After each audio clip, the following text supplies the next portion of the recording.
Estamos en comunicación vía Skype con el doctor Mario Giuliano, él es juez penal de Necochea y bueno, ha sido el autor de esta anulación a la sanción de un preso que había sido obviamente sancionado por tener oculto un celular en su celda, entre otros fundamentos de los fallos, bueno, donde vamos a hablar acerca del sistema penitenciario y del sistema penal también. Gracias por atendernos, doctor. ¿Cómo le va?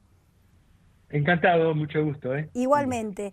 Bueno, cuéntenos por qué le parece que no está mal tener que un preso tenga un celular en su celda, o que no es peligroso.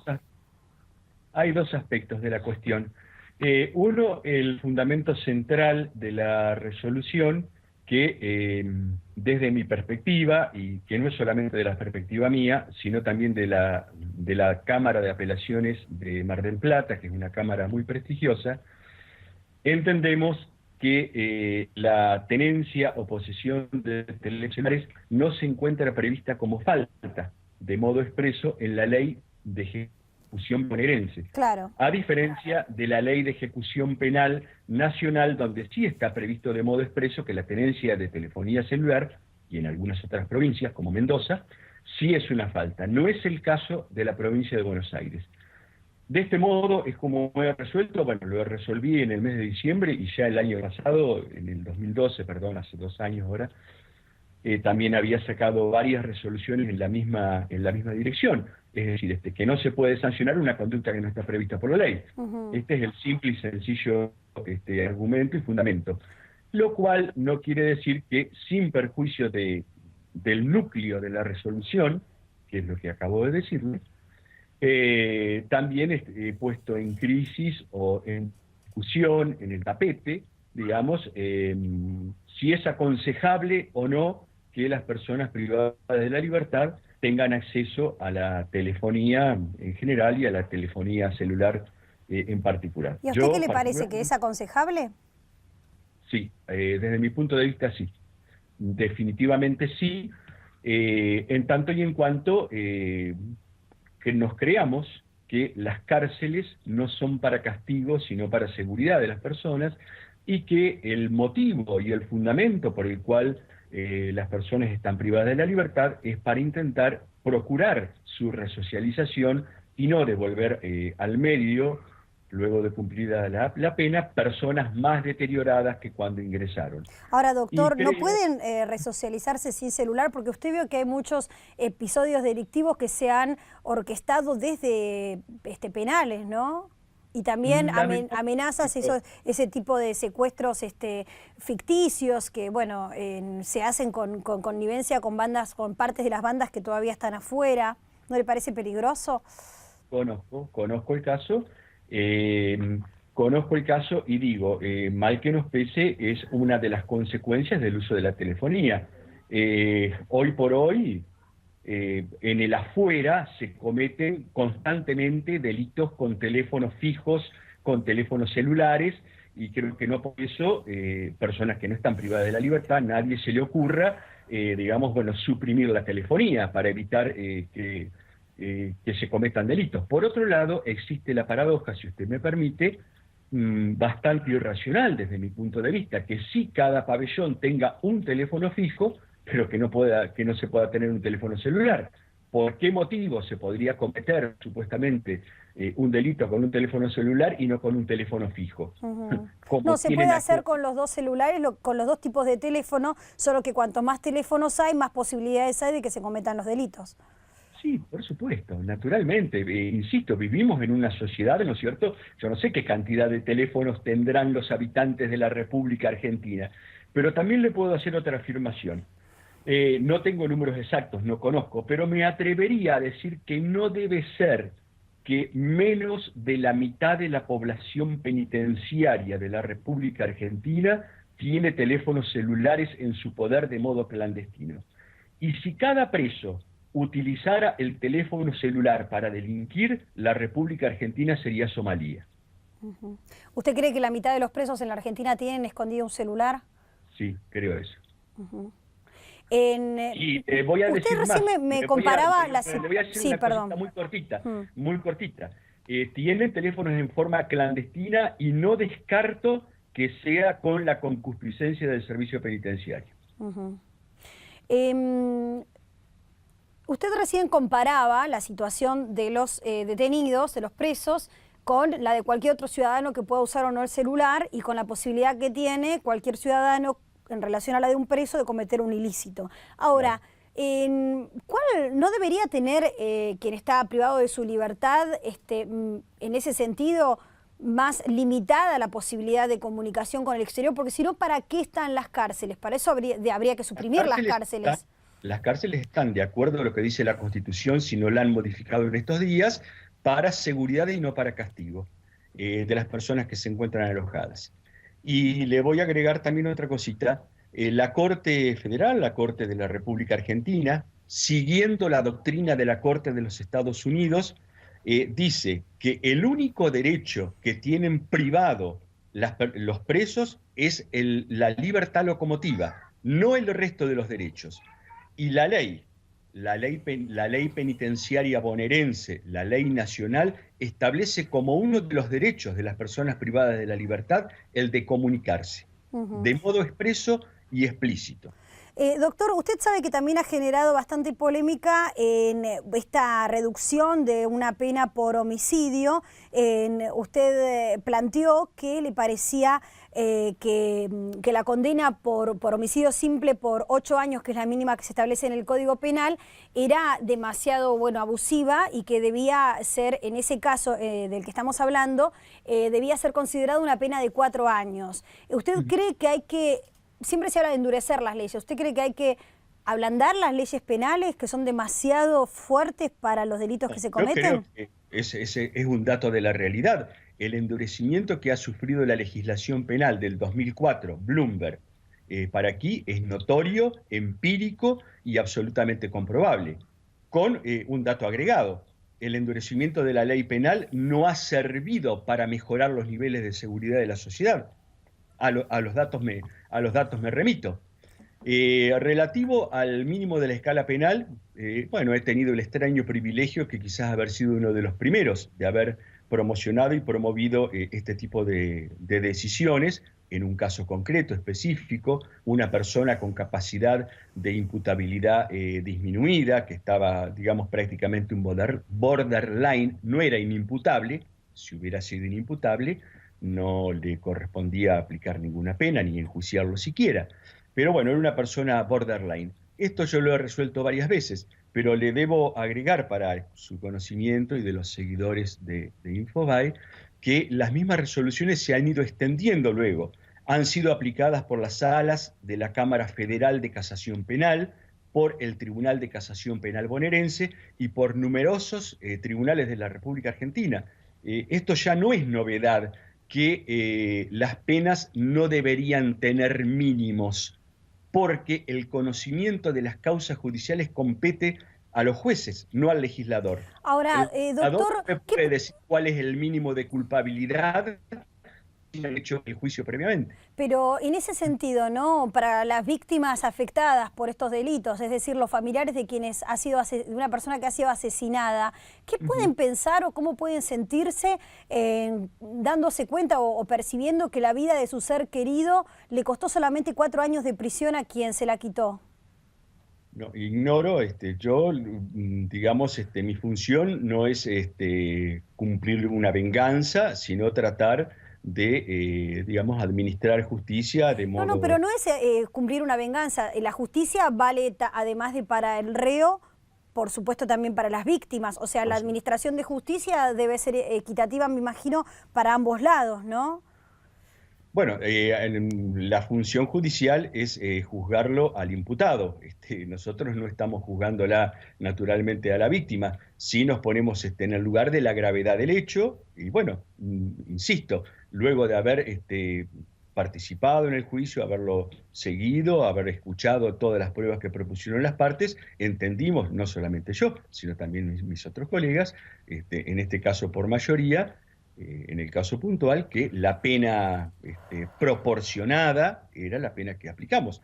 obviamente es una justicia humana, nos podemos equivocar, para eso están el resto de las instancias, ¿no es cierto? ¿Qué cree que hay que hacer en relación a la creciente inseguridad que hay? Si bien siempre hubo inseguridad, la verdad es que uno se espanta al encontrar la cantidad de casos recurrentes. Por ejemplo, hoy Clarín saca un informe acerca de cuántos casos fueron los asesinatos en ocasión de robo en este año. Hablan de 1 cada 32 horas. Tenemos este otro caso conmovedor último del crimen del colectivero de Wilde frente a sus hijos y su padre.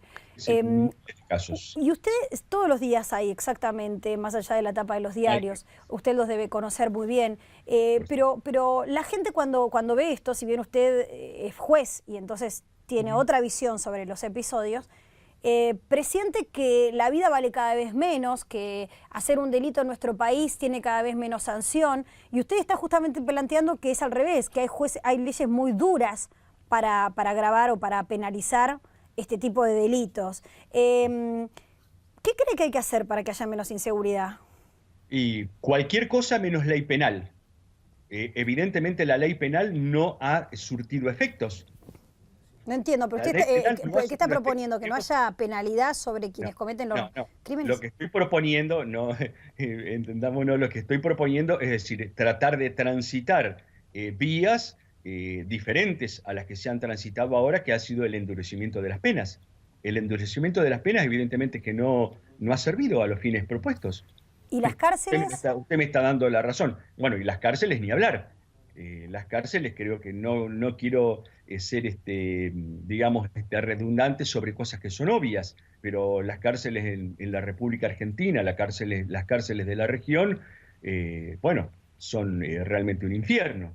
Son lugares que para nada se respeta la dignidad de las personas. ¿Pero qué cree que debería suceder con el sistema para que haya menos delitos, ¿no? ¿Qué debería pasar con las cárceles? ¿Dónde deberían estar quienes delinquen y quienes cometen crímenes? Hay que ver, yo creo que hay delitos que hoy por hoy nuestra sociedad no admite otra forma de resolverlos que no sea a través de la cárcel. Y yo esto lo acepto, lo admito. De hecho, yo condeno personas, mando gente presa. Estas son las reglas de juego, a las cuales, por supuesto, me acepto. Pero creo que seguramente que para, digamos, no los crímenes graves, sino para otro tipo de conflictos, estoy convencido que hay que transitar modos alternativos de resolución de conflictos, buscar formas de mediación, formas de conciliación con la víctima, que es la forma de realmente tenerla en cuenta a la víctima. ¿Usted está hablando de los robos, por ejemplo? Por ejemplo, podría ser, sí, absolutamente. ¿Y cuál sería el sistema posible que no sea una cárcel para alguien que le roba a otra persona? Lo que está en la ley actualmente, por ejemplo, entre otras cosas, sí es factible. No todos los casos se pueden resolver así, pero hay que intentarlo, la ley de mediación. Por ejemplo, el encuentro de la víctima con su victimario, donde tengan la posibilidad de buscar algún tipo de solución que no sea la solución penal. O sea, que el ladrón le devuelva lo que le robó, por ejemplo, y le pida perdón, no sé. Quizás. Eso no lo estoy inventando yo. Esto está previsto en la ley. Y en forma mayoritaria, las reformas de los... ¿Usted se imagina? No sé, me imagino que lo habrán asaltado alguna vez, seguro, en su vida, como... Cinco veces. ¿Se imagina sentarse a charlar con su agresor o con alguien que lo tuvo a punta de pistola frente a ponerle a sus hijos, a su mujer o a alguien que haya sufrido usted está agregando un ingrediente, por eso yo no le estoy diciendo... No, es que la mayoría, a mí me pasó siendo niña que apunten a mis víctimas. La mediación no es un mecanismo obligatorio, es un mecanismo voluntario al cual se somete quien desee someterse. Si una víctima no desea someterse, pero nuestra experiencia en los tribunales bonaerenses, yo recorro el país en forma permanente, es que mayoritariamente las víctimas de conflictos, insisto, no los conflictos. Claro, pero yo digo, si por ejemplo se ponen de acuerdo que el ladrón le devuelve a tratar de buscar una solución alternativa. Pero digo, si por ejemplo llegan a una conclusión de que el ladrón le devuelve a quien le robó lo que le ha robado, le pide disculpas y el ladrón se va y sigue libre en la calle, ¿no podría suceder que vuelva a delinquir? Sí, podría suceder. ¿Y no le parece? Sí, va a suceder también, podría suceder cuando cumpla la pena. Claro, es más fácil si está en libertad y anda por la calle tranquilamente. Por supuesto, sí. Bueno, si encarcelamos... Tiene más tiempo, digamos, tiene más tiempo de cometer delitos. A toda la población peligrosa, probablemente se disminuyeran los delitos. Bueno, podríamos hacer una suerte de apartheid o un gulag, ¿no es cierto? No, eso es como un extremo, pero también es un extremo no proponer que haya algún tipo de sanción de privación de la libertad frente a la gente que regularmente comete ilícitos.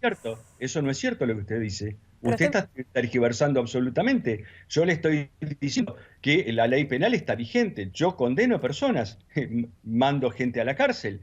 El sistema existe, pero hay que prever métodos alternativos para los conflictos menos graves, para tratar, por un lado, darle una respuesta rápida a la víctima, una respuesta si así lo desea. Los mecanismos alternativos no son obligatorios, insisto, son voluntarios. Y bueno, y si no hay posibilidad de una resolución alternativa, debe intervenir el sistema penal y hacer el juicio, y si corresponde una pena, aplicarla, por supuesto. No, yo le preguntaba todo esto porque como usted me hablaba sobre posibilidad de mediaciones frente a hechos como robos, bueno, me parecía un poco como curioso que frente a una mediación un ladrón pueda seguir tranquilamente por la calle, libre, ¿no? Después de haber arreglado con la víctima, no sé, algún acuerdo. Bueno, esto no, insisto. Está en el código, me dice. Sí. Esto está previsto en la ley. Yo lo comparto, además, debo ser honesto, ¿no es cierto? Comparto esta solución, pero no la inventé yo, ¿no? Esto está previsto en la ley. Doctor, ¿usted cree que las cárceles deberían cambiar? ¿Que deberían solo contener qué tipo de casos, por ejemplo? Estoy pensando en casos en los que la sociedad se encontró convocada o conmovida, ¿no? Recuerdo la semana pasada estuvimos todos realmente con el escabroso caso de la nena Priscila, ¿no? Claro. Principio se presume asesinada en manos de su madre y de su padrastro.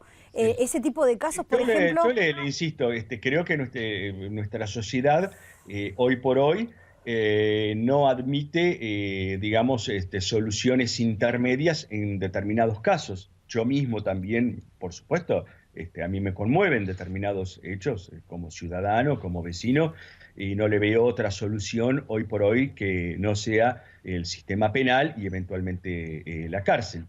Pero lo cierto y lo concreto es que las cárceles en la República Argentina están pobladas de delincuentes fracasados y por delitos muy menores. Hay mucha población que está presa por hechos que probablemente, insisto, desde mi perspectiva, puedo estar equivocado o no, podrían tener otro tipo de solución que no fuera la cárcel y dejar reservados los establecimientos penitenciarios realmente para los casos más graves, ¿no es cierto? ¿Y por qué los casos más graves no están, de los delincuentes más poderosos, no están en la cárcel? ¿Por el sistema de corrupción? No, yo no diría eso. La justicia en general, no descarto que pueda haber corrupción, por supuesto, pero la justicia penal tiene una característica que es su selectividad. Es decir, el sistema penal llega, digamos, a la delincuencia torpe y fracasada. La delincuencia compleja, difícilmente llega a los tribunales y difícilmente delincuencia organizada, digamos, termina tras las rejas, ¿no? ¿Cree que debe existir una reforma del Código Penal? Si bien hoy el gobierno descartó ese proyecto, dijo que no estaban trabajando en eso, se habló acerca de una posible proyecto de reforma del Código Penal impulsado por Zaffaroni. Sí, entiendo que ya lo entregaron el anteproyecto a la comisión que encabeza el doctor Zaffaroni, le entregó a la presidenta un proyecto. No, ignoro que conozco lo mismo que, digamos, que todos los ciudadanos, algunos detalles. Yo creo que sí, que evidentemente el Código Penal tiene que tener diversas reformas. ¿Es posible, le pregunto a usted, que un delito de lesa humanidad, los delitos más graves que prevé la sociedad organizada, tenga menos pena que un delito común? Hoy en la República Argentina se sancionan más gravemente delitos comunes, muy graves por cierto, que un delito de lesa humanidad, que un genocidio. Se aplican penas de 50 años, cuando el tope para los delitos de lesa humanidad son 30 años. Algo no funciona en esto, creo. Doctor, le agradezco muchísimo esta comunicación con Infobae TV. Muy amable, ¿eh?